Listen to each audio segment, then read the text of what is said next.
Bonjour, voilà. Alors, je vois que vous êtes quelques-uns à vous connecter, merci.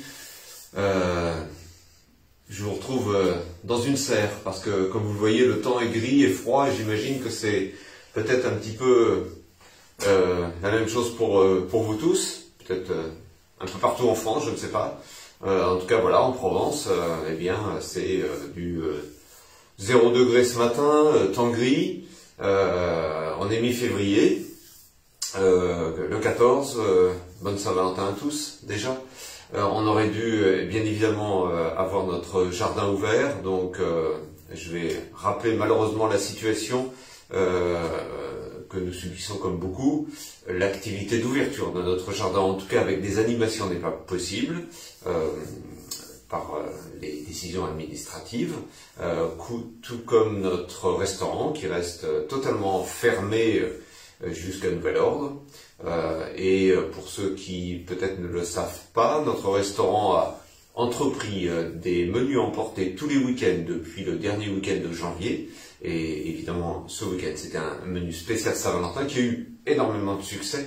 Notre cuisinier Valentin, il portait le bon nom aujourd'hui, et bien voilà, a eu beaucoup de succès. Il a fait 50 repas et il en a refusé pas loin d'autant, mais voilà, il ne pouvait pas anticiper plus avec les achats de matières premières, donc voilà, il a fait ce qu'il a pu, et d'autant qu'on a fait le choix de réaliser ces menus emportés au restaurant sans emballage, avec des bocaux en verre, donc avec une consigne, et évidemment avec des dépassements de volume. Il ne pouvait pas non plus en disponibilité de bocaux dépasser une certaine quantité. Voilà, donc le week-end prochain, il y a un nouveau très bon menu déjà en ligne sur notre site internet, donc www.valsam.org.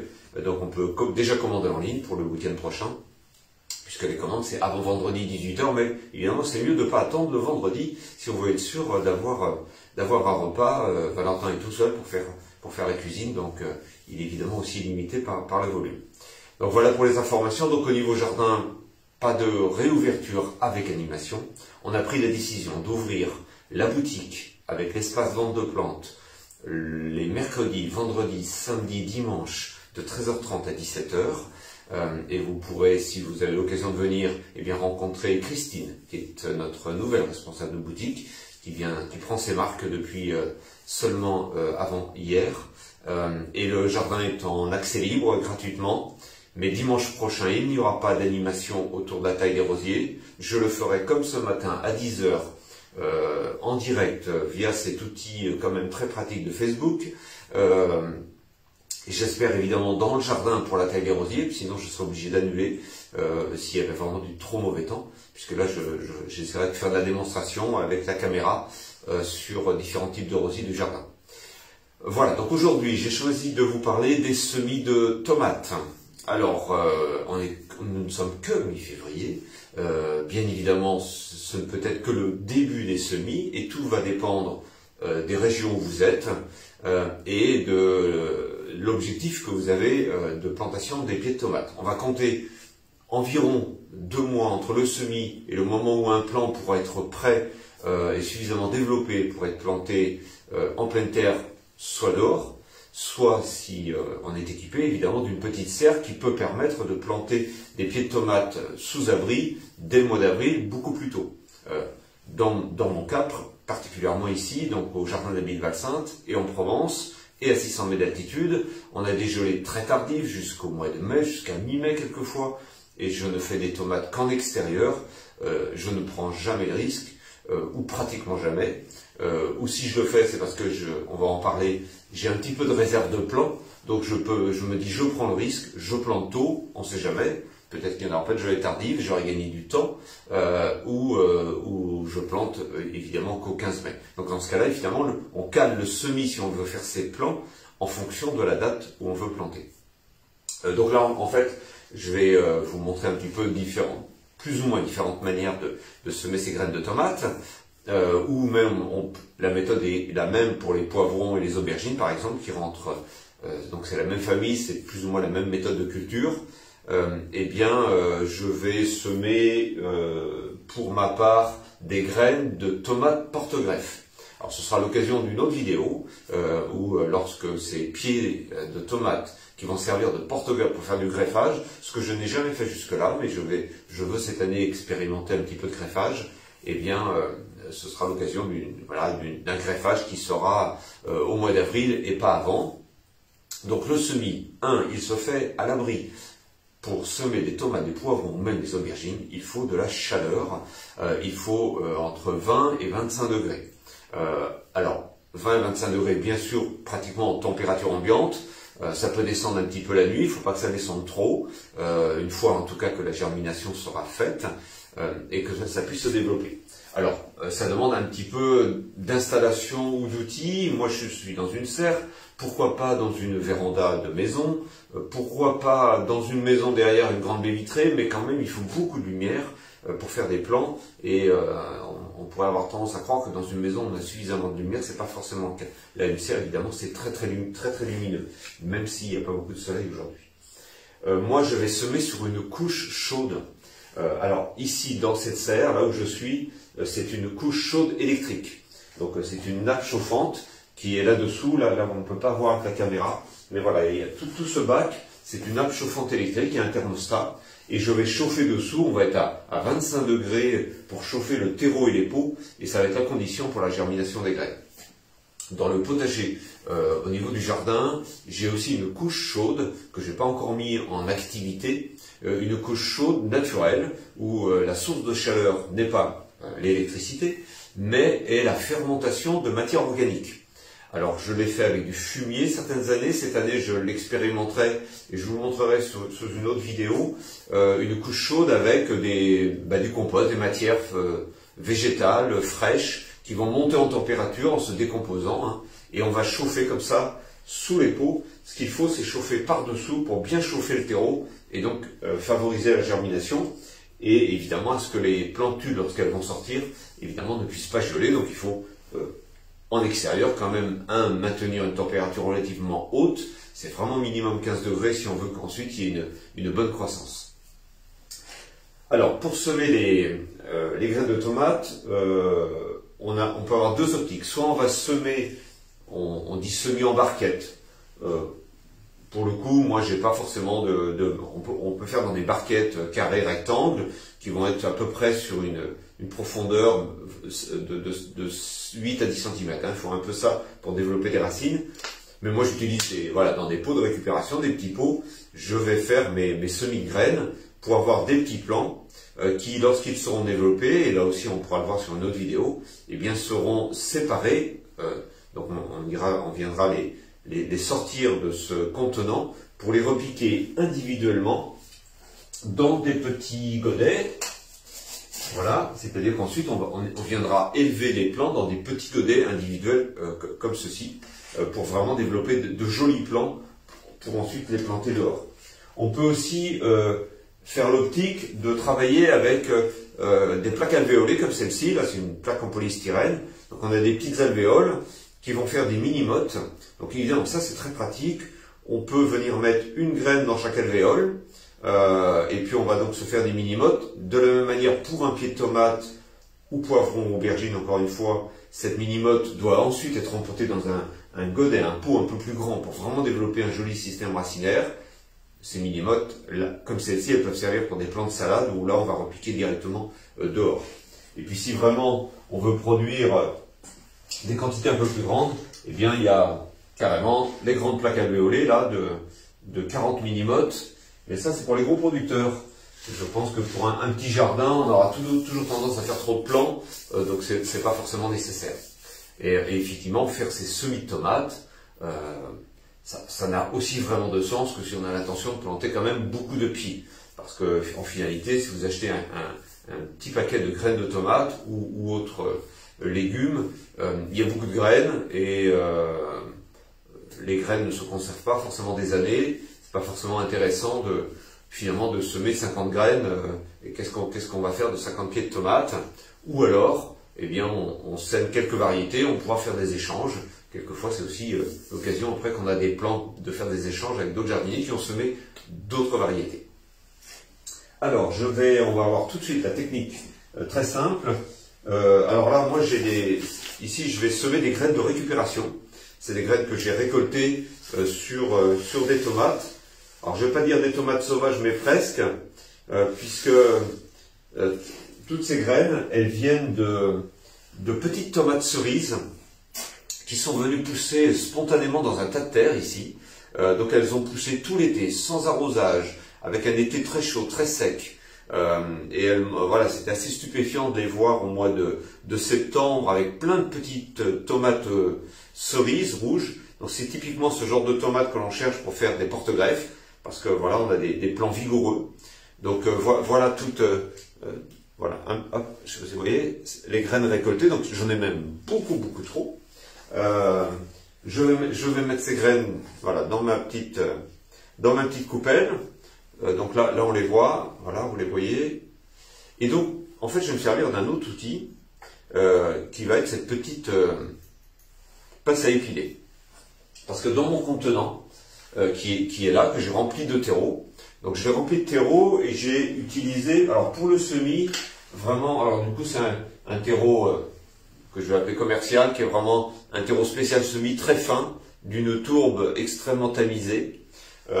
Ensuite, par la suite, quand on fait le repiquage, j'ai mon propre terreau maison, voilà, beaucoup plus grossier, mais aussi beaucoup plus riche que ce terreau qui n'a pas de matière nutritive à apporter aux petits plants, mais qui va en tout cas créer des conditions de formation de jeunes racines très favorables. Donc c'est l'intérêt de ce terreau de semis. Et donc dans mon pot ou dans ma barquette, je vais venir déposer les graines une à une, comme ça, pour recouvrir toute la surface de graines, mais sans les mettre trop denses. Alors on pourrait se dire, je vais semer avec mes doigts, et on peut aussi le faire, hein, évidemment, et on sème comme ça, mais voilà, il faut essayer de ne pas concentrer trop de paquets de graines sur la surface pour que les plants ne soient pas gênés pour bien se développer par la suite, et ensuite surtout puisqu'on va devoir, dans quelques temps, devoir les séparer. Donc le terreau, dans mes contenants, je l'ai mis et je l'ai copieusement arrosé avant de faire le semis. Donc il est vraiment presque à saturation d'eau. Il faut beaucoup d'humidité pour qu'une graine germe. Donc les graines vont venir se poser sur un terreau très humide et l'humidité va constamment remonter pour ramollir la graine et vraiment favoriser la germination. C'est l'humidité et la chaleur, c'est les deux conditions pour que la graine décide de germer. Alors je vais prendre l'exemple puisque j'ai déjà préparé tout à l'heure en avance. Ça c'est pas pour le coup des tomates, c'est des poivrons. Puisque je vous disais, là je sème les graines aujourd'hui au 15 février des tomates porte-greffes. Pour les autres variétés, je vais attendre 15 jours. Dans 15 jours, pour moi, ce sera le moment d'aller semer toutes les variétés. Alors ici, j'en sème une trentaine, qui seront à la fois des plants pour aller planter directement au jardin, mais il y aura aussi dans tous ces plants, eh bien, des plants qui vont servir au greffage. Ce que je sème aussi maintenant, c'est les poivrons, parce que le poivron est un petit peu plus lent à pousser que les tomates ou les aubergines. Donc on essaie de semer un petit peu plus en avance pour laisser le temps à ces plantes de bien se développer. Donc vous voyez, avec ma pince à épiler, j'ai positionné mes graines sur toute la surface pour qu'elles soient bien espacées les unes des autres. Donc sur ce terreau humide, je ne vais pas les recouvrir de terreau. Je vais utiliser un autre matériau que j'ai là dans un seau qui s'appelle de la vermiculite. Alors la vermiculite, c'est une matière minérale très légère qui va venir recouvrir en surface les graines. Voilà, on a l'impression de mettre des graines sur des graines, mais c'est exactement ça. Donc on va venir recouvrir le semis. Voilà, toute la surface, je vais en rajouter encore un petit peu.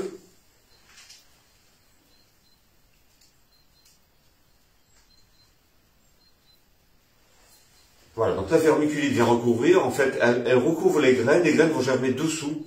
L'intérêt de la vermiculite, c'est que ça laisse une zone de surface plutôt sèche, puisqu'il y a un accident qui peut arriver après le semis, puisque bien sûr, il va falloir maintenir l'humidité pour la germination, et une fois que on va voir ça sort, et évidemment, il ne faut pas que ça manque d'eau.